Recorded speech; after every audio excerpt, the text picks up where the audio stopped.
站起来，站起来！ ဒီလူတွေဟာအဲ့ဒီဝက်ဝင်မျိုးကြီးကိုလူတစ်ယောက်ကဝစ်စုံဝစ်ပြီးရုပ်ဖြတ်ထားတာလို့ထင်နေခဲ့ကြတာပါသူတို့မသိခဲ့တာကတော့အဲ့ဒါဟာအရက်2မီတာကျော်မြင့်တဲ့တကယ်တာရဲတိရစ္ဆာန်အစ်ကြီးဖြစ်နေတာပါပဲဒါပေမဲ့ state ကတော့ဒါဟာကာယပညာဘာသာရက်ကကျောင်းသားတစ်ယောက်ရုပ်ဖြတ်ထားတာပဲဖြစ်ရမယ်လို့ဆက်ပြီးခေါင်းမှာယုံကြည်နေခဲ့ပါတယ်အဲ့ဒီနောက်လူတိုင်းရဲ့ထိတ်လန့်တုန်လှုပ်နေတဲ့မျက်ဝန်းတွေအောက်မှာတင် state ဟာစကားတစ်လုံးမှမပြောဘဲဝက်ဝင်မျိုးကြီးကိုလက်သီးနဲ့ခပ်ပြင်းပြင်းအချက်အချို့ထိုးနှက်လိုက်ပြီးခေါင်းစုပ်ကိုချွတ်ဖို့အတင်းကျပ်လုပ်ပါတော့တယ်ဝက်ဝင်ကြီးကဘာမှမတုံ့ပြန်ပဲငြိမ်နေတာကိုမြင်တော့ state ကပိုပြီးဒေါသထွက်ကစက်တိုက်ထိုးနှက်ပါတော့တယ်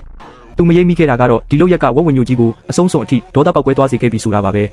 အဲ့ဒီခိုက်တန့်မှာတော့လူတိုင်းရဲ့နှလုံးသားတွေဟာရင်ဘတ်ထဲကနေထွက်လို့မတက်ဖြစ်သွားခဲ့ရပါတယ်အဲ့ဒီတိရစ္ဆာန်ကြီးရဲ့ဟိတ်ဟောက်တန်တွေကတကယ်ကိုအစ်စ်တိုင်းပါပဲရှင်းရှင်းလင်းလင်းကိုပဲဒီဝက်ဝင်မျိုးကြီးကလူတစ်ယောက်ရုပ်ဖြတ်ထားတာလုံးဝမဟုတ်ပါဘူး